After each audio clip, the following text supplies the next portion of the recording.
तो हेलो दोस्तों, वेलकम, नमस्कार, क्या हालचाल है। और हमारे ब्रिजेश दर्शन मैथ्स चैनल पे बेहद स्वागत करते हैं। दोस्तों, आज 29 अक्टूबर की बात है। आज हमारे छत्तीसगढ़ में जो हमारा अपेक्स बैंक का भर्ती है, मतलब सहकारिता बैंक की जो भर्ती प्रक्रिया है वो आज कंप्लीट होती है। जो बहुत मोस्ट अवेटेड परीक्षा होने वाली थी, बीच में कैंसिल भी हो गया था, राइट। लेकिन अब हो गया है पेपर। हम वहां पर दोस्तों इसमें वैकेंसी आई थिंक प्रबंधक, सहायक कार्यालय सहायक प्रबंधक और सचिव वगैरह का पोस्ट आया था। नियर अबाउट 398-400 के करीब पोस्ट था। तो दोस्तों इसकी परीक्षा हो गई है, जिसमें आज मैं संपूर्ण हल बताऊंगा गणित और रीजनिंग का। आज आप जान पाएंगे। और देखिए, सबसे पहली बात, आप ये मत सोचिए कि पेपर नहीं दिए हो तो आपका काम नहीं आएगा। बिल्कुल आपका काम आएगा। हो सकता है आप आने वाले समय व्यापम, सीजीपीएससी, एसएससी के पेपर दे। हो सकता है ये सवाल आएंगे तो आपकी अप्रोच काम आएगी। और उम्मीद करिए, मैं बेसिक तो बताता ही हूँ, ट्रिक बताऊंगा। मतलब इतने आसान सवाल थे भी बोल सकते हैं, नहीं भी बोल सकते हैं। लेकिन अगर आप मेरी अभी वीडियो देखोगे तो लगेगा यार इतना आसान कैसे हो सकता है। जी हाँ, इसी के लिए तो हम जाने जाते हैं और आपका स्वागत कर रहे हैं। आज की क्लास मजे आएगी। एक एक सवाल बताऊंगा कि आप जल्दी कैसे बना सकते थे। मैंने कुछ सवाल को तो ये देखा यार, एकदम हूबहू ओरल सवाल करके आए। बच्चे लोग उसको पेन उठाने की जरूरत नहीं पड़ी है। ऑफ कोर्स बोलोगे सर इतना आसान पेपर आप दे दिए। देखिए, नहीं, मैं नहीं, व्यापम के द्वारा लिया गया है पेपर, ठीक है। मैं बता रहा हूं कि हम जो बताते हैं वो अप्रोच, यदि आप नॉन मैथ्स वाले हो यार, तो आप हर चीज को कैलकुलेशन करोगे तो टाइम लगेगा। एज ए मैथ्स स्टूडेंट आप ये बोल सकते हो कि सर हमको मेथड आता है और हम कैलकुलेशन भी आता है, ऑफ कोर्स। लेकिन यार सामाजिक विज्ञान वाले हमारे दोस्त जो मैथ्स लिए ही नहीं, पढ़ के आगे बायो लिए हैं, कॉमर्स लिए हैं, तो उनकी भी तो एक दर्द है। वो दर्द को मिटाते हैं। आज की देखिएगा, धुआं उड़ाने वाले हैं। लेट स्टार्ट, सवालों का सिलसिला चालू करते हैं वन बाय वन। और अच्छी बात है कि मैं पेपर यहां से करूं, लेकिन बाद में हम एडिट करके वहां पर सवाल डाल देंगे। तो सवाल आपको सामने भी दिखाई देगा और हम वन बाय वन देखिए कैसे बनाते हैं। आइए, पहला सवाल आपको दिख रहा होगा, इंग्लिश में भी आपको दिखाई देगा शायद, आप देख लीजिएगा। यदि 7 क्रमिक संख्याओं का औसत 20 है, एवरेज, राइट है ना, if the average of 7 consecutive number is 20, right, तो उन संख्याओं में सबसे बड़ी संख्या ज्ञात कीजिए। Find out the largest value आपको ज्ञात करना है। एवरेज दिया है और संख्या ज्ञात करना है, तो आप अगर इसकी बेसिक मेथोडोलॉजी समझते हैं तो आप इसको इस तरीके से बनाए होंगे। माना कि हमारे 7 क्रमांक संख्या, पहला x हो गया, दूसरा x+1 हो गया, x+2 हो गया, x+3 हो गया, सो ऑन। कहां तक चलेंगे हम? 6 तक चलेंगे, क्योंकि पहली संख्या x है। इनका एवरेज अगर सबको ओवरऑल प्लस करूंगा तो एवरेज 7 होगा। और ये हमारा एवरेज कितना दे दिया है? 20 दे दिया है। आप एक से एक को हल करोगे, सोचिए कितना टाइम लगेगा। ऐसे आपको नहीं बनाना है, यही आपको मैं बताने वाला हूं। This is the real method कि आप इसको ओरल कर सकते हैं। बहुत लोग ऐसा बनाते हैं। ताजुब ये लगता है कि हमारे टीचर भी ऐसे अप्रोच से बताते हैं, भाई बेसिक आना चाहिए, बेसिक से तुम एग्जाम निकाल लोगे। अरे मेरे भाई, बहुत लोग ऐसे सवाल को अटेम्प्ट करते करते थक गए हैं, लास्ट तक इजी सवाल तक नहीं पहुंच पाए इसी चक्कर में। तो कॉम्पिटिटिव एग्जाम लाखों लोग फॉर्म डालते हैं, तो आपको आगे निकलना ही पड़ेगा। आइए, इसका बेस्ट मेथड क्या है। आज के बाद जब भी एवरेज बोलेगा ना, जो एवरेज बोलता है वो ठीक बीच की संख्या होती है। आपको कोई बताया नहीं? सर बिल्कुल सही बोल रहे हो आप। अगर वो संख्या बीच की है तो एक्चुअल में संख्या भी वही निकलती है। आपको ये बस बताने वाला कोई नहीं था। कहने का मतलब 20 जो है वो बीच का संख्या है। टोटल 7 क्रमागत लगभग 7 तो ये बीच का है। मतलब आप ये लेके चलिएगा, सर 3 इधर होंगे नंबर और 3 इधर नंबर होंगे। क्या बात सही है? ठीक बीच वाला ये वैल्यू निकल के आता है, जो दिया रहता है, जो आपको एवरेज दिया रहेगा वो ठीक बीच का है। 20 के बाद क्या आता है? 21 के बाद क्या आता है? 22 के बाद क्या आता है? 23। शुक्र है आपको लार्जेस्ट वैल्यू बोला था, तो हम इधर वाला क्यों निकालें। ये आपको संख्या हो गया। लार्जेस्ट आंसर इज द कितना? 23। 3 सेकेंड 2 सेकेंड लगा होगा। अगर आपको पहले की संख्या बोलते हैं तो ऑफकोर्स 19, देन 18 और ऑफकोर्स 17, राइट है ना। तो देखिए, पहली संख्या, दूसरी संख्या, तीसरी, चौथी, पांचवी, छठवीं, सातवीं आए। तो जो दिया रहता है एवरेज, वो एग्जैक्ट बीच की संख्या होती है। समझे मेरी जान? बस यही अप्रोच लगाना, ये मेथड मत लगाना यार, ये टाइम टेकर है। मैंने बहुत सारे मेथड बताए लेकिन ये उसमें से एक बेहतरीन मेथड है, राइट। चलिए दूसरे सवालों की तरफ आते। दोस्तों दूसरा सवाल थोड़ा सा ट्रिकी कॉन्सेप्ट था, लेकिन आपको अगर आइडिया है तो आप बहुत जल्दी बना सकते थे। 540 रुपए में एक वस्तु को बेचने पर लाभ जो है उस वस्तु को 370 में बेचने पर प्राप्त हानि के बराबर होता है। तो यदि विक्रय मूल्य 910 रुपया है तो लाभ प्रतिशत ज्ञात करिए। आप बताइए, चीजों को समझते जाना है। यहां पर लाभ और हानि को बराबर किए हैं, इसके लिए भी आप ट्रिकी कॉन्सेप्ट लगा सकते हैं, कोई दिक्कत नहीं है। प्रॉफिट और लॉस। आपको एक चीज और बता, अगर किसी ने संख्या पद्धति मेरी क्लास की होगी तो कभी कभी मैं ये सवाल को ऑड किसी में कराता उसको कराता हूं। जितना लाभ हो रहा है या जितना आपकी वृद्धि हो रही है या उतना ही आपको प्रॉफिट हो रहा है, तो आप उन दोनों संख्या को आप क्या करिएगा, जोड़ दीजिएगा और ऑलवेज 2 से भाग करिएगा। ये ट्रिक होता है। जितना लाभ उतना हानि, या ऐसे सवाल को समझिए, जितना वृद्धि उतना कम। या सवाल को आप ऐसा भी पढ़ सकते हैं, सवाल आता है संख्या पद्धति में, मतलब वो उससे उतना ही बड़ा जितना उससे छोटा। ये आयु वाले में सवाल में आता है। तो जब भी ऐसे कॉन्सेप्ट आएंगे तो उन दोनों वैल्यू को जोड़ के 2 से भाग देना, उसका वैल्यू निकल के आएगा जो आप फाइंड आउट करने वाले हो। अब आइए हम इस सवाल के ऊपर आते हैं। मान लेते हैं लाभ या हानि जो भी दिया होगा, मैं क्रय मूल्य को मैं एक समान लेता हूं, ये ध्यान रखिएगा।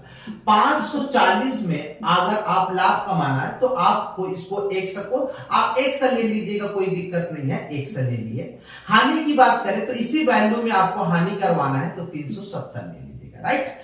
370 इधर जाएगा 540 के बाद, तो दोनों जुड़ जाएंगे तो 910 आएगा, आप जोड़ लीजिएगा। 1 से इधर आएगा तो 1 के पास प्लस हो जाएगा तो 2 100 हो जाएगा। अब बताइए 100 का मान ज्ञात करेंगे, 2 पक्षांतर होगा, कटा देंगे तो 455 आएगा। दिस इज द क्रय मूल्य, ठीक है। अरे भाई हाँ, बिल्कुल सही है। अब बताइए दिस इज द क्रय मूल्य। क्रय मूल्य यदि आपका 455 है, सवाल में ही लिख के दिया है विक्रय मूल्य 910 है, बताइए कितने रुपए का लाभ हो रहा होगा, 455 का लाभ हो रहा होगा। क्या बात है। लाभ प्रतिशत निकालने के लिए जस्ट ओरल कर सकते हैं आप, अगर आप चाहेंगे तो बताइएगा जरा। तो कितना लाभ हो रहा है सर, 455 का हो रहा है, कितने में। बस यहीं पर आधे से ज्यादा लोग गलत किए हैं। एक्चुअल में वो नीचे में क्या ले लिए हैं, 910 ले लिए हैं, इसीलिए उनका 50% आ रहा है उत्तर, है ना। बहुत तो आ रहा होगा ना, ऐसा आप बनाए होंगे तो यह सवाल को आप खुद देखे हुए तो लग रहा है अरे यार क्रय मूल्य कितना है, 455 है ना, तो नीचे में 455 रखेंगे ना। ऑलवेज क्रय मूल्य जो होती है वो बेस बनता है, आधार बनता है। आपको कई दफा आपने सुना भी होगा, देखा भी होगा। तो अब परसेंट निकालने के लिए 100 करेंगे, कट जाएगा, कैंसल आउट 1 होगा, तो that is the finally answer कितना आ गया, 100। तो इस तरीके से ये सवाल बनता। अगर आप बनाते तो आप और जल्दी भी कर सकते हैं, लेकिन कोई बात नहीं, जैसा भी है पहले आप सीख तो जाइए फिर फटाफट बनाइएगा। नेक्स्ट सवाल के ऊपर आते हैं। चलिए एक सवाल आपको और दिख रहा होगा, थोड़ा सा पेचीदा है लेकिन बनाएंगे तो मजा आएगा आपको। किसी मूलधन पर यदि 2 वर्ष का साधारण ब्याज 4800 रुपए है और चक्रवृद्धि ब्याज बोलता है 5088 है, चेक करते जाएंगे, आपको शो हो रहा होगा ना यहाँ पर, ठीक है, मजा आ रहा है। देखो सबसे अच्छी बात पता है, जब पेपर बनाने जाएंगे तो आपको अलग से छपा हुआ आएगा पेपर में, आपको पेपर में लिखने की जरूरत नहीं है, मजे करो आप भी, और क्या ही बोलेंगे। तो ब्याज की दर ज्ञात करना है, मतलब आपको रेट ऑफ इंटरेस्ट ज्ञात करना है। अब आइए सवाल को 2 तरीके से बना सकते हैं, आपके ऊपर है। तो मैं देखिए उसका कॉन्सेप्ट ना बता के थोड़ा ट्रिकी अप्रोच बता दे रहा हूं, जल्दी खत्म हो जाएगा, आपको आपके ऊपर है। आप क्या करेगा, जब भी ऐसे सवाल आते हैं ना, तो जो हमारा एसआई है, देखो हमेशा याद रखना एसआई की बात है, तो कोई मूलधन में ब्याज लगाते हैं, है ना, ब्याज पे फिर ब्याज मिलता है तो आप उसको कंपाउंड इंटरेस्ट या चक्रवृद्धि ब्याज बोलते हैं, राइट, है ना, बिल्कुल सही बात है। एक्चुअल में आपको उसी को समझना है कि मिश्र धन के लिए जो काम करेगा एक्चुअल में मूलधन ही काम करेगा, मतलब साधारण ब्याज मूलधन के रूप में काम करता है, ये समझना जरूरी है। लेकिन मैं इसका ट्रिकी अप्रोच बताऊंगा, ऐसे सवाल मैंने क्लास में कई बार कराए हैं, धुआं उड़ाते ही रहते हैं हम लोग, लेकिन आपको आज वो लगेगा कि यार हाँ ये अप्रोच तो सही लगा है। तो एसआई तो हमको दिया है 4800 दिया है, राइट, है ना, ध्यान देना। और हमारा कंपाउंड इंटरेस्ट का दिया है, आप ऊपर में भी लिख सकते थे लेकिन चलिए 5000 है। दोनों के बीच अंतर कितने का, 288 का। आप मुझे बताइएगा, अगर इस चीज को समझेंगे, टोटल 4800 रुपए है, पहले साल का अगर करेंगे आधा आधा, ये 2 साल का है, ये 2 साल का, आप चेक करिए साधारण ब्याज 2 साल का दिया है, तो 4800 का 2400 हो जाएगा, दूसरे साल भी 2400 हो जाएगा। ये 288 आया कहां से भाई? 2 साल का साधारण ब्याज और 2 साल का मिश्र धन, तो 48 से बढ़ के 5088 हुआ है, मतलब वो ब्याज से तो ही आया है, ब्याज से ब्याज तो ही तो लगा है। तो यार हमारा ब्याज ये कितना है 2400, इसी का अमाउंट कितना बन के आया 288, बस आपका काम हो गया। 288 रुपया हुआ है, कितने में हुआ है 2400 में हुआ है। सर परसेंट दर, अरे दर मतलब 100 ही तो होगा, दर का मतलब रेट ऑफ इंटरेस्ट 100, 0.0000 24 से कटाएंगे 288 को तो 12 आएगा। This is the real answer. और वो लोग मेथड लगा रहे हैं यहाँ भाई, अगर बोलोगे सर 3 साल के लिए तो यार 3 साल रहेगा, तो मान लो गलती से मैं 600 ले लिया, अब 3 साल हो गया, तो यार इसको आप डिवाइड कर दीजिएगा ना, 200 200 200 इस तरीके से करेगा। फिर जो अंतर होगा इसको एक एक करके निकालिएगा। मैं क्लास में अप्रोच बताता हूं, वो एक क्लास रहता है तो आपको समझ आएगा। फिर इसका उत्तर 12% आएगा, ये आप नोट कर लीजिएगा। चलिए अब इस साइड से हम सवाल ले रहे हैं एक एक करके 1 बाय 1। एक डिकोडिंग कोडिंग का सवाल आया था कि आप उसको फाइंड आउट करना था, जो आपको निकालना था। ये बहुत पॉपुलर सवाल है, ऐसे सवाल तो रीजनिंग में आना ही है, कोई भी पेपर दे रहे हैं आप, चाहे एसएससी, रेलवे, व्यापम, सीजीपीसी, इसलिए तो अप्रोच देखना जरूरी है। आप ये मत सोचिए कि आपने पेपर दिया नहीं दिया, सही किए गलत नहीं दिए, धुआं उड़ाए नहीं उड़ाए, आने वाले समय में धुआं उड़ाएंगे तो अप्रोच तो सीखना पड़ेगा मेरी जान, राइट। चलिए तो देखो यहाँ पर क्या लिखा है, कुल भाषा में मैं लिख रहा हूं, इसको सवाल में दिया है, आप चेक कर पाएंगे, आपको सवाल दिखेगा। तो माइंड, मैं इसको अलग अलग करके लिख रहा हूं, लोग इसको थोड़ा सा नहीं समझ पाए होंगे आई थिंक। तो केवल को सांकेतिक भाषा में दिस इज द सेडल और लिखेंगे हॉर्स का, इसका मीनिंग ढूंढते मत रहना भाई, है ना। हाँ, जो जैसा दिया वैसा लिख लीजिएगा। माइन, यहां पर लिखे माइनल, फिर लिखेंगे WIR, उसको मैं अलग अलग कर दिया हूं, पेपर में आप देख पा रहे होंगे एक साथ लिख दिया है, तो हम इसको थोड़ा सा आपके लिए बेहतर अप्रोच कर दे रहा है, राइट, है ना। अब एक और है केबल, है ना, ALMA होगा, और ये दे दिया है आपको हॉर्स ब्लैंकेट, आप इस तरीके से देख सकते हैं, राइट। अब आपको पूछा ये है जी दोस्ती, हॉर्स राइड है ना, क्या होगा ये। तो डिकोडिंग कोडिंग का फेवरेट क्वेश्चन आता है, आप समझ रहे मेरी बात। लेकिन आपको इसमें देखना है कि कौन सा ऐसा समीकरण है जो तीनों में उभयनिष्ठ है, आप पहले ये चेक कर लीजिए। अगर नहीं होगा तो दो लोग का अप्रोच लगाएगा, ये लगाना जरूरी है। आइए तो देखिए इन दोनों में ये दोनों कॉमन नजर आ रहा है, मतलब ये जो है व्हील मतलब माइंड का जो कोडिंग होगा वो सेडल होगा, ये कंफर्म होगा। ऐसे ही चेक करते हैं, दोनों में चेक करिएगा इक्वली कौन सा कॉमन है, राइट, है ना। तो ये आप एक बार देखिएगा। तो अब बताइए यहाँ पर एक बंदा बचा है, यहाँ पर भी एक बंदा बचा है, आई थिंक दोनों जो है डेफिनेटली एक दूसरे के क्या हो गए, कंपेरेटिव हो गए। और इस हर्ष की जगह हम लोग क्या करेंगे, केवल। तो हर्ष की जगह आप लिख सकते हैं उत्तर में दिस इज द कैपल, ठीक है, इस तरीके से, राइट। अब 100% ये सेडल माइन हो गया है, तो एक बचा है वो इसका 100% होगा, तो राइट का कोडिंग क्या हो जाएगा, RWIR, ये देख लीजिएगा ऑप्शन में मिल गया, दिस इज द अम्पॉइंट। सर ये, अरे कोई बात नहीं, यहां पर देखो ये चेक करने के लिए दिया था, दोनों में हर्ष है, यहाँ पे दोनों में हर्ष है, मतलब ये हर्ष है, तो ये केवल इक्वल हो गया। देखो हर्ष को केवल तो लिखे ही है, आप इसको देख लीजिएगा, राइट। तो ये बहुत इजी था, आया था बनाते, बहुत लोगों ने बनाया, मुझे पता है मेरी जान, बहुत सारे लोग इंजॉयमेंट किए हैं। अब यार देखो मेहनत करते हैं, आप कहीं भी पढ़ रहे हैं, आपको सिर्फ और सिर्फ मैथ्स रीजनिंग में प्रैक्टिस ही है मजबूत करने वाला।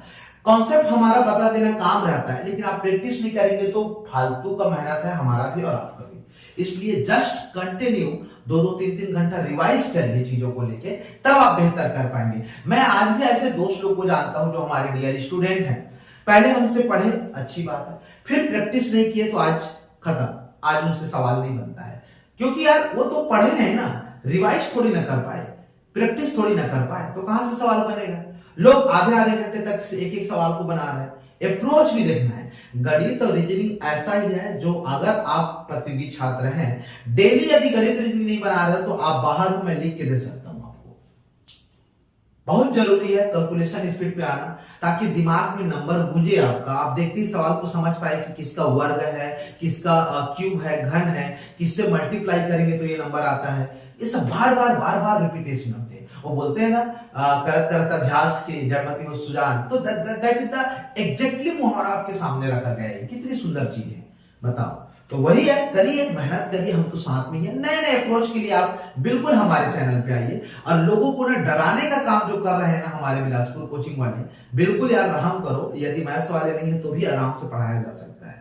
सूत्र रटवा देना, ये कर देना, अब क्या ही बोले हम। चलिए फिलहाल हम आगे आते हैं। चलिए पोर्शन राइट, ये क्षेत्रमिति आप बोलो या ज्यामिति बोलो, उसका एक पार्ट का सवाल है। ये बहुत ही अच्छा सवाल था, लेकिन लोग सवाल को शायद डिटेल से नहीं पढ़ पाए, इसलिए आधे से ज्यादा लोग उत्तर गलत लगाते हैं। आइए मैं डायग्राम बनाता हूं। त्रिभुज दिया है दोस्तों, सवाल में चेक कर पाएंगे। त्रिभुज जो है एबीसी दिया है, चेक करते जाएंगे। सवाल में जो दिया है एबीसी दिया है, ठीक है। अब त्रिभुज एबीसी में आपको पी क्यू एक काटना है। रेखा पी और क्यू इस प्रकार काटती है, ए बी और ए सी को इस प्रकार काटती है। यहां पर आप इसको पी मान लीजिए, यहां पर आप इसको क्यू मान लीजिए। इस तरीके से कटा है, ठीक है, इस तरीके से काटा गया है। अब यहां पर आपको एक चीज ये बोला गया है, यहां पर हम सवाल को देख लेते हैं। आपको ना एपी और दे दिया है, पीपी दे दिया है, राइट, 3:2 दे दिया है, ठीक है। सवाल में ना आपको पूछा गया है त्रिभुज एपीक्यू का क्षेत्रफल, आप प्रॉपर लिख लीजिएगा क्षेत्रफल, और त्रिभुज सवाल में दिया है एबीसी का क्षेत्रफल, राइट। मैं ध्यान से सुनना, गलत कहां करके आए थे लोग, और आपको क्या करना था ये बात आपको समझनी है, ठीक है। अब देखो ऑप्शन में आपको जो दे दिया है 9:4, यहां पर आप दिख रहा होगा तो मैं नीचे में लिख दे रहा हूं 9:4। दूसरा ऑप्शन में था भाई 25:4, और तीसरा ऑप्शन में था 9:25, और चौथा ऑप्शन में था 4:9। अब मेरी बात ध्यान से सुनिएगा, यहां पर क्या बात है। जब भी समरूपता आप पढ़ेंगे, त्रिभुज में समरूपता नियम आता है, ठीक है। आई थिंक थेस पर में भी बोल सकते हैं। और समरूपता में आप देखेंगे ट्रायंगल, सिमिलर ट्रायंगल में खासियत होती है कि उनकी भुजाओं का जो अनुपात है, उनके क्षेत्रफल का जो अगर अनुपात निकालते हैं तो भुजाओं के वर्गों का अनुपात होता है। मतलब ये बोल रहा हूं, कोई भी जो त्रिभुज है, मैं ऐसा आपको शॉर्ट में बता रहा हूं, ठीक है। त्रिभुज का क्षेत्रफल यदि कभी निकालना हो, दो त्रिभुज को एक साथ तुलना करके निकालना हो, तो उसकी जो भी भुजा दी रहेगी आपको, जो भी सिमिलर, जो भी डायमेंशन दिया रहेगा, उसका वर्ग करिएगा। ये होता है आपका एक रूल। अब मैं बोला भी था, जब जब क्षेत्रफल की बारी आएगी तो जो भी भुजा का मान दिया रहेगा उसको वर्ग करो। मैं बोला आयतन निकालना है, क्यूब करो, क्यूब मतलब घन करो, 3 बार गुणा करो। वर्ग बोला है मतलब क्षेत्रफल बोल रहा है मतलब वर्ग निकालो। ये मैंने विदाउट ये, भाई इसमें मैथ्स हो या नहीं कोई जरूरत नहीं है, जस्ट बी हैपन मैजिकल। भाई क्षेत्रफल बोला, पढ़ो नहीं रहे हो तो भी वर्ग निकालो। लेकिन अगर आप इस सवाल को अच्छे से नहीं पढ़े होगे तो 3:2 दिया है, तो आधे से ज्यादा लोग क्या किए पता, 3 का वर्ग निकाल दिए 9 और 2 का निकाल दिए 4, और बहुत खुशी के साथ आपको बताना पड़ रहा है this is the wrong answer. क्यों, मैं कारण बता दे रहा हूं। सवाल ना आपको थोड़ा सा समझ नहीं पाए, यहां पर निकालने के लिए कुछ दूसरा बोल दिया है और डेटा अलग दे दिया है। आइए मैं बताता हूं। एक्चुअल में एपी का मान जो है, एपी का मान 3 दे दिया है और पीबी का मान 2 दे दिया है। देखो एक ऊपर की त्रिभुज की बात बोला, ये देखो एपीक्यू, तो इस वाला त्रिभुज का जो क्षेत्रफल निकालना है। Very good sir, of course निकाल देंगे हम, चलिए ठीक है। तो ये दे दिया, इसके एक भुजा का मान दे दिया है, मतलब जो त्रिभुज निकालते हैं उसका एक भुजा का मान दिया रहेगा, उसी को वर्ग करते हैं। Very good, that is the nice way, thank you very much, आप समझ पाए। ये देखिए अब एबीसी, तो यार पहले, अब दूसरे में ये नहीं पूछा है, ये नहीं पूछा है, पूछा है ये वाला एबीसी, बड़ा त्रिभुज की बात कर रहा है।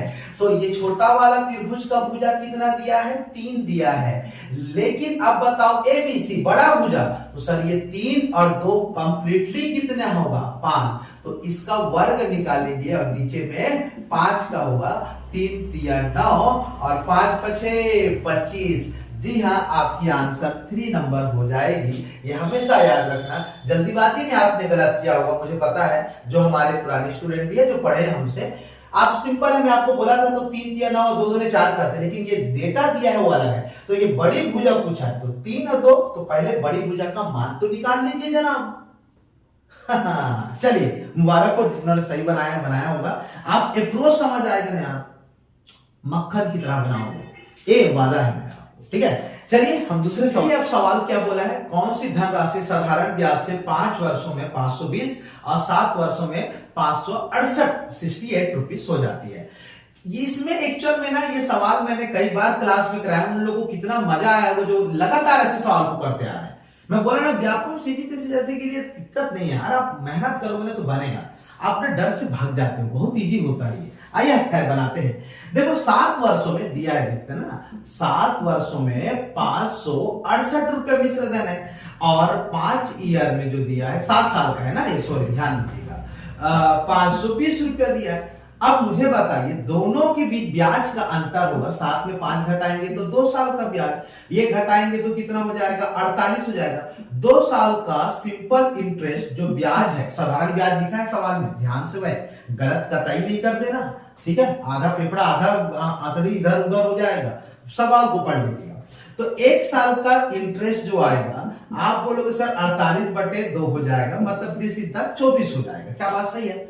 अब मिश्र धन में मूलधन जब आपकी निकालने की बारी आएगी तो ये सवाल ये बोलता है कि इस ब्याज को या तो आप 5 साल का बना लो या तो 7 साल का बना लो, ये नियम है कोई भी, अब उसी में घटाएंगे आप। तो आइए मैं 5 साल के लिए बना लेता हूं, 5 साल का, 1 साल का ब्याज 24, तो 5 साल का तो 24 गुणित 5 करेंगे तो कितना हो जाएगा, 120, ये 5 साल का ब्याज हो गया। तो जब भी अमाउंट या आप यू बोले मिश्र धन ज्ञात करना है तो आपको, सॉरी मूलधन ज्ञात करना है, मूलधन ज्ञात करना है ना, हाँ चलिए, तो मूलधन ज्ञात करना है तो आपको बताया गया होगा जो मिश्र धन है उसमें ब्याज को घटाएंगे, दैट मीन साधारण ब्याज, राइट। तो मिश्र धन कितना है 520, आपको सवाल में दिया है 520, उसका ब्याज कितना निकाले हैं 120, दोनों को घटाएंगे तो कितना आ जाएगा 400, और आंसर। अगर गलती से आप 7 साल का ब्याज बना लेते तो 568 में घटा देते तो भी उत्तर आ जाता। आप तैयार तो रहिए हमारे साथ करने के लिए, बहुत इजी वे से बन सकता है, बिल्कुल परेशान नहीं होना, थोड़ा सा तो मेहनत करना पड़ेगा, आगे निकलना है तो यार इतने लोग फॉर्म डालते हैं, उनमें से आपको 200-300 में रहना है तो यार मेहनत उन लोगों से एक्स्ट्रा करना पड़ेगा। आप बोलोगे कितने में काम चल जाएगा, नहीं यार, अब वो जमाना गया, आपको हर पोर्शन को मजबूत करना पड़ेगा, चाहे वो सामान्य अध्ययन की बात हो, कंप्यूटर की बात हो, हिंदी की बात हो, छत्तीसगढ़ी भाषा की, छत्तीसगढ़ी भाषा में आजकल बहुत अच्छे अच्छे सवाल आते हैं, राइट है ना। तो चलिए नेक्स्ट क्वेश्चन पे आते हैं दोस्ती, घूम के हम आपको सवाल ही करा रहे हैं, आज तो मजा आ रहा है। पासा का सवाल दिख रहा होगा, इसमें 4 डाइस दिया है, राइट, रीजनिंग का पोर्शन का सवाल है।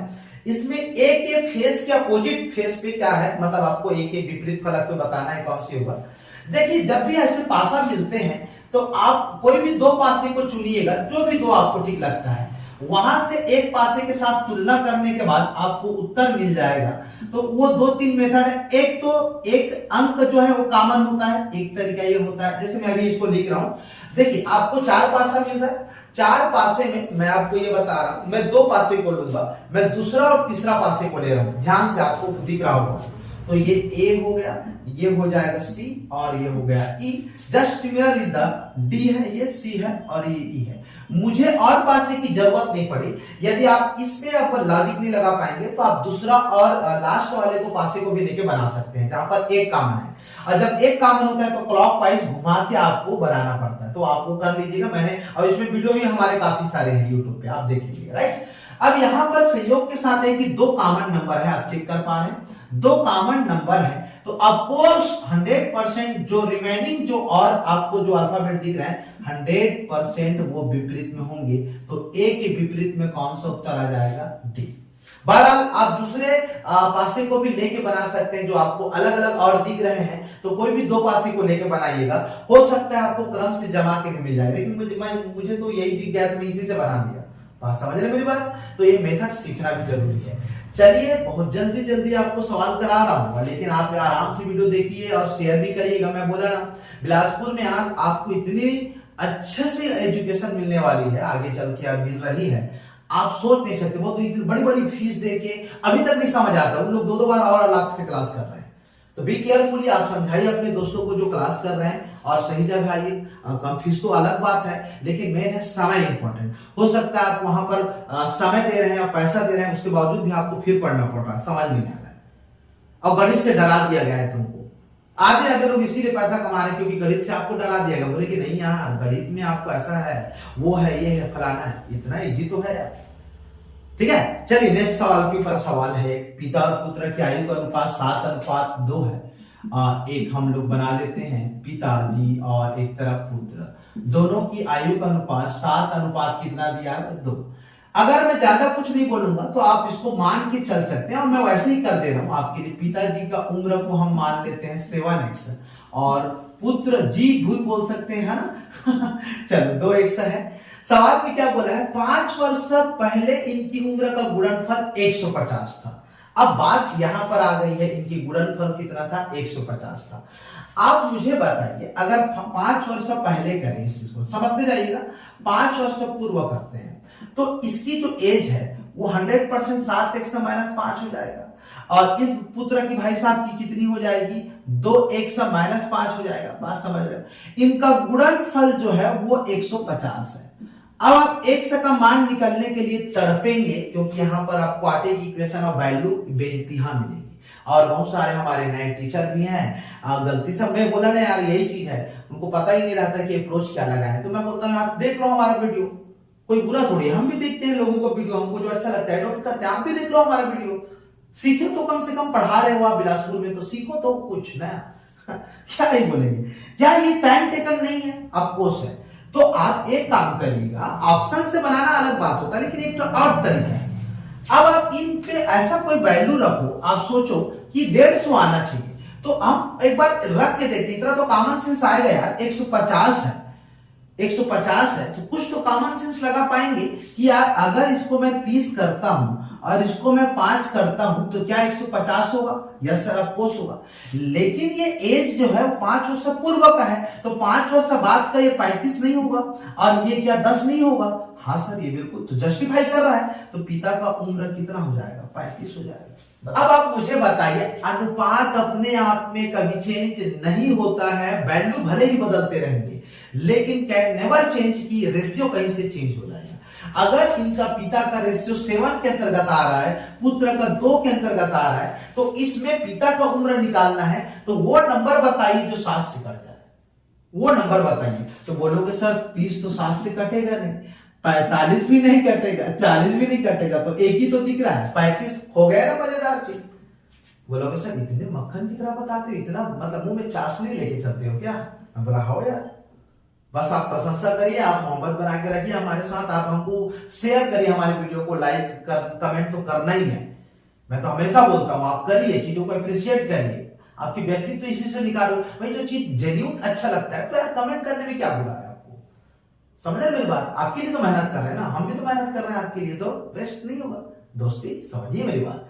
तो 7 से कटने वाला नंबर ढूंढ लीजिए। ये संयोग है कि इसमें ऑप्शन में 7 में और कटने वाला वैल्यू नहीं दिया, ये मैं मानता हूं। अगर रहता तो आपको ये अप्रोच पे ही काम करना पड़ता, बट अभी है तो उसका लाभ उठाइए। देखते ही 7 से उड़ा दिए, 1 सेकंड लगा हुआ, और लोग ऐसे बना रहे हैं, ये बता रहे हैं, यही बता रहे हैं। अरे भाई अप्रोच बताओ, सिखाओ। मैथ्स वाले को कैलकुलेशन मत सिखाओ, या फिर जो नॉन मैथ्स वाले उनको भी कैलकुलेशन मत सिखाओ, बेचारे लोग नहीं कर पाएंगे यार, दर्द समझना पड़ेगा आपको, राइट। आइए नेक्स्ट क्वेश्चन के ऊपर। अब ये जो है मिसिंग टर्म्स का सवाल आ गया है ना, रीजनिंग का है, आप देख पा रहे होंगे टेबल, मतलब एक डायग्राम सर्कल वाला, और यहाँ पर वैल्यू। बताओ मेरे पुराने दोस्त लोग या फिर जो हमसे पढ़े, इनका भी मैं आपको बहुत तक बोलते हैं कि इसमें सर क्या आप नया बताओगे, हम इसको मेहनत करना है, कर करके देखना ही है। गलत बात। आप आइए 10-12 तो मैं मेथड ही बताता हूं कि आप जल्दी से कैसे पहचाने कि कौन सा नियम लगाएंगे। आप रिवाइज तो करिए, आप पढ़ने तो आइए हमारे पास। बहुत लोग ये बोलते हैं सर इसमें कर करके देखना पड़ेगा, कुछ लॉजिक लगाएंगे। अरे भाई मेथड होता है, सब चीज का पहचानने का मेथड होता है भाई, ऐसा आप मत बोला करिए। लेकिन इसका तो आज हम उत्तर देख रहे हैं। तो देखिए 3, आप वैसे जनरली क्या क्यों पता है, 3 में 5 का अंतर देखोगे, 5 में 8 का, आधे लोग गलत गलत उत्तर लेके आ गए हैं। मैं वही बोला यार, सटीक नियर अबाउट को लिया जाता है, इसमें आप कैसे गुणा भाग करेंगे कि आपको सटीक बैठे। कुछ भी उत्तर नहीं लेना है, उसमें 2 जोड़ दिए, इसमें 1 जोड़ दिया, इसका गैप को ले लिए। मुझे लगा कि 39 आने वाला था तो मैं 41 ले ली, मतलब ऐसे तर्क देते हैं भाई लोग। मैं बोला हाथ दबाई। देखो एक्चुअल में कैसे बना हुआ है, ये जो 3 है ना, उसमें आप 2 को गुणा करके 1 करके देखिए। मैं पहले करके देखा, मैं 5 आ गया, 3 दूनी 6 और 1 घटाएंगे तो आपको कितना आ गया 5। मैं बोला इसमें भी करके देख लेते हैं। तो 5 को 2 से फिर गुणा किया, फिर अब मैं 2 घटा दिया, 5 दूनी 10, 2 में घटाएंगे तो कितना हो गया, ये 8 हो गया। देखो 8 मिल गया, पहले 5 मिला फिर 8 मिला, ठीक है। मैं बोला यार और आगे कंटिन्यू करके देखते हैं, हो सकता है यही काम कर रहा हो, दवा बहुत बढ़िया लग रहा है मुझे तो 8 में तो अब 1 घटाए 2 घटाए अब 3 घटा देंगे, तो 8 दूनी 16, 16 में 3 घटाएंगे तो बोलोगे सर 13। अरे यार ये तो बिल्कुल मैच कर रहा है यार, ये तो एकदम धुआं उड़ा दे रहे हैं गुरु। अरे बिल्कुल है, देखिए तो 13 को अब फिर से 2 से गुणा करो तो फिर 4 घटाएंगे, ये बढ़ रहा है कंटिन्यू घटाने का ऑर्डर जो है। 13 दूनी 26, 26 में 4 घटाएंगे 22। सर ये तो आप यही बना दिए, एकदम सही बन रहा है। तो अब 22 को अगर हम लोग किससे गुणा करेंगे 2 से, और 4 की जगह क्या घटाएंगे 5, ये क्रम से डिक्रीज हो रहा है, राइट, ध्यान देना। तो 22 में 44, 44 में 5 घटाएंगे तो 100% कितना आ जाएगा 39। जी हाँ, इसका उत्तर आता 39। ये देखिए ये तरीका होता है, कुछ भी नहीं ले लेना है, समझ रहे बात को। तो बहुत लोगों ने इधर उधर बनाया है, तो मैं क्षमा चाहूंगा, आपका गलत हो सकता है, जो सही बनाए वो धुआं उड़ाइए, तो कमेंट करिए कि सर तो बोलता हूँ मजे करो आप, मैं हूं ना, आप मजे करेंगे। अब मैथ्स से करिए तो भी ना, मैथ्स रीजनिंग मिला तो पेपर वैसे भी नहीं निकलता, आप जानते हैं, this is the very very important. लेकिन प्रैक्टिस करिए यार, आप बहुत कम करते हो सब लोग, सबसे रिक्वेस्ट है। आइए लास्ट सवाल के ऊपर चलते हैं। त्रिभुज गिनने की एक सवाल आया था कि दिए गए आकृति में त्रिभुज गिनना है। चलिए त्रिभुज ज्ञात करना है आपको। एक बार सवाल मैंने आपको स्क्रीनशॉट में भी दिखा दिया है। अब आप इस सवाल को मैं थोड़ा सा बना लिया हूं, आप बताइएगा। बोलो सर इसको तो हम लोग मैनुअल गिने, हम तो गिने हैं तभी उत्तर आया, जबकि वैसा करना ही नहीं था। आपको सीखना जरूरी है, मैं बोला ना आप सीखते नहीं हो यार। मैं क्लास में बताता हूं तो मैं उसको इंप्लीमेंट करना भी सिखाता हूं। आपको मैं ये बता देता हूं, जब भी आप ऐसे स्क्वायर फॉर्मेट में रहेगा और आपको ऐसा त्रिभुज ज्ञात करना है, कितने त्रिभुज आपको ज्ञात करना है, तो 1 2 3 4 फिर बड़ा वाला त्रिभुज ऐसे काउंट नहीं, अरे यार ऐसा करना है 1 2 3 4, जो भी नंबर लास्ट में आएगा उसका 2 गुना कर दो तो ये हो गया 8। ऐसे बॉक्स में 8 बनेंगे त्रिभुज विद इन 1 या 2 सेकंड। बताइए, पूरा कंप्लीट गिनने की जरूरत नहीं, छोटा त्रिभुज बड़ा त्रिभुज नहीं, आसान है दोस्ती, 8 आएगा। अब एक चीज सिखाया था, एक और बताएं, जब भी आपको ऐसा ट्रायंगल मिलेगा और एक अंदर तो इसमें टोटल 3 होते हैं। कैसे? 1 2 और बड़ा वाला त्रिभुज कितना 3, तो टोटल 3 हो गए। तो जब जब ऐसे डायग्राम मिलेंगे तो 3 और ऐसे डायग्राम मिलेगा तो 8। अब आइए, अगर आप ठीक ठाक देख पा रहे हो, पहले इसको निपटाते हैं। पहले इसको, ये वाला देख पा रहे हो, ये वाला देख पा रहे हो आप, डायग्राम में ऐसे ही बनाया हल्का फुल्का। तो 1 2 3 4 ये बिल्कुल त्रिभुज दिख रहा है ये, तो टोटल इसी का बॉक्स का कितना हो गया 8 हो गया। ये देखिए, ठीक। अब देखिए मेरी बात, क्या ये त्रिभुज यहां से एक आपको नजर आ रहा है 1 2 और बड़ा वाला 3, ठीक। यहां पर भी 1 2 और बड़ा, डायग्राम छोटा बन गया लेकिन ठीक है। तो यहां पर भी 3 बन रहा है। क्या आपको ये नजर नहीं आ रहा है सर ये बड़ा वाला? बिल्कुल सर। तो इस त्रिभुज का भी 3 और 3 6 हो गया, इस त्रिभुज का 3, और सिमिलरली इस वाले बड़े त्रिभुज का भी 3, तो 3 और 3 6 और 6 और 6 कितना हो गया 12, और ये हो गया 20। आधे से ज्यादा लोग यहां से खुशी की दौड़ आ गई, 20 बनाया भाई, 20 है। और भाई और भी है जो आप देख नहीं पाए, अब बता रहा हूं। आपने इस त्रिभुज को नहीं गिना, इस त्रिभुज को नहीं गिना, ये वाला और ये वाला, तो 4 और जोड़ देंगे तो टोटल हो जाएगा कितना 24। बोलोगे सर और त्रिभुज ये वाला, ये अरे बकलोल, ये त्रिभुज नहीं है, चतुर्भुज टाइप से दिख रहा है, वो त्रिभुज में दिखना भी तो चाहिए। तो आप ढूंढ लेना और त्रिभुज आपको नहीं मिलेगा। तो this is the accurate answer, 24 is correct answer, right. तो अगर गलत बनाए होंगे तो एक बार देख लेना, अप्रोच सीखना। अब बताओ, ये जो सीखा है वो जल्दी नहीं बनाएगा, काउंट करोगे तो यार पहली बार देखा तो यार अरे भयंकर दे दिया है, क्या करेंगे, कैसा है आदमी। अरे भाई ये भी तो बताया हूं मैं क्लास में, हमारे YouTube पर भी 2 3 वीडियो बनी है, आप देखिए तो जरा। अब मैं पहले ही बोल रहा हूं, इसमें YouTube में हमारे बहुत सारे पेपरों के सॉल्यूशन बताया हूं मैं, राइट। आप ईमानदारी से देखिए ताकि आने वाले समय में आप सटीक अप्रोच लगा पाए। और आप मतलब यदि मैथ्स वाले भी नहीं हो तो डॉट वाले परेशान नहीं होना है, आप जुड़िए हमसे। ऑनलाइन क्लास भी कर सकते हैं हमारा, आपको पता ही होगा। गूगल प्ले स्टोर से ड्रिल दर्शन एप्लीकेशन डाउनलोड करिए और देखिए, बहुत कम फीस पे तो अवेलेबल है। और हमको मैं यही बोलता हूँ यार, आप चलिए जैसा भी है, लेकिन सवालों को समझिए, टेक्निक समझिए। मैथ्स वाले नहीं हो, कोई बड़ी बात नहीं है, आराम से समझिए। पहले चलना तो सीख जाइए, रेंगना सीख जाइए पहले, फिर दौड़ लगाते रहिएगा, ठीक है। चलिए मुस्कुराते हुए विदा ले रहा हूं, फिर से मुलाकात होगी। ऑफकोर्स नए तरीके सिखाएंगे आपको। शेयर करिए, कमेंट करिए, लाजवाब आपकी प्रशंसा, हमें उम्मीद रहती है कि आप प्रशंसा जो करते हैं या वैल्यूएबल कमेंट आपके आते हैं, I really appreciate it. Thank you very much मेरी जान, मिलते हैं नेक्स्ट क्लास में।